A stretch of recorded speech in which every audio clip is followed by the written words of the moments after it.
господина Дональда Трампа с победой на этих выборах. Russia's President Vladimir Putin has promised to work with Trump to revive degraded ties between Washington and Moscow. In a message sent by telegram, Putin said that, and I quote, "I hope for cooperation in ending a crisis in Russian-American relations, build a constructive dialogue between Moscow and Washington on the principles of equality, mutual respect, and real consideration for each other's position." The two men enjoy a cordial relationship, with Putin previously referring to Trump as a brilliant leader. The Russian influence featured prominently in the US presidential election, with Clinton accusing Trump of espionage and conniving with the Russians to leak state secrets. Putin joined the growing list of global leaders to congratulate Trump. The others are the British Prime Minister Theresa May. She said, and I quote, "I would like to congratulate Donald Trump on being elected the next President of the United States following a hard-fought campaign. Britain and the United States have an enduring and special relationship based on the values of freedom, democracy, and enterprise." President Yoweri Museveni of Uganda, in a message from Addis Ababa, said, and I quote, "I congratulate Mr. Trump on his election as President of the United States. Elections in the US or any other country are a matter for the people of that country.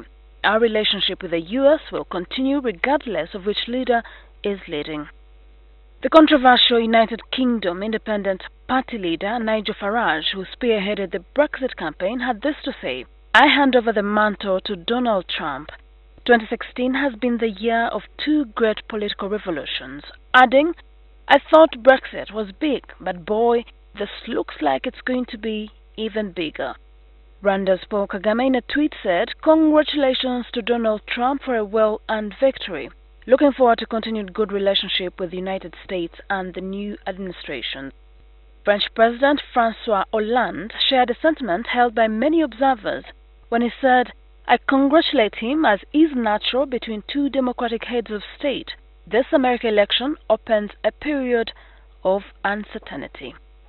Today's election ended 19 months of speculation in a highly built campaign that pollsters on the onset handed to former Secretary of State Hillary Clinton.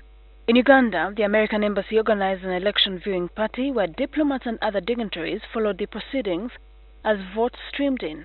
As votes from key swing states like Ohio, Florida, and Pennsylvania trickled in favor of Trump, anxiety grew on the faces of some of those in attendance. However, it was soon evident that Trump was taking this home, a triumph that caught many by surprise. We all should congratulate Trump. This was really a surprise victory for me. Following the elections, I didn't think that he would pull it off.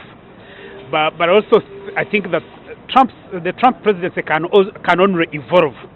Because this is a reflection of change of mindset in the way the ordinary Americans have been thinking.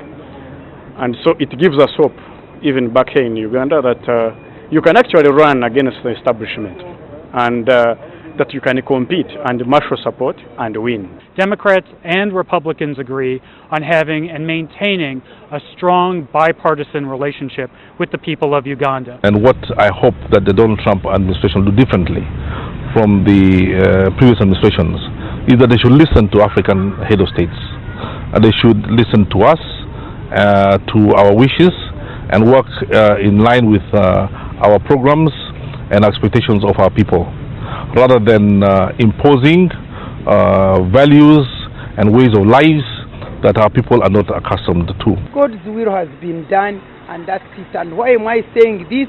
Because in this whole thing, you can't say that there was rigging. For me, I'm only impressed by the whole democracy, transparency. Excellency, a small comment, please. Thank you for coming.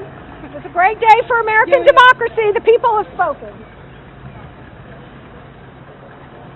As the reality of Trump's win became clear, stock markets shrank, causing concerns of the global financial stability with him as president. However, this later stabilized when Clinton called to concede defeat. Trump's hardline stance on immigrants, women, and other minority groups raised eyebrows about how his presidency would shape up. It remains unclear whether Hillary Clinton will be taking another shot at the presidency.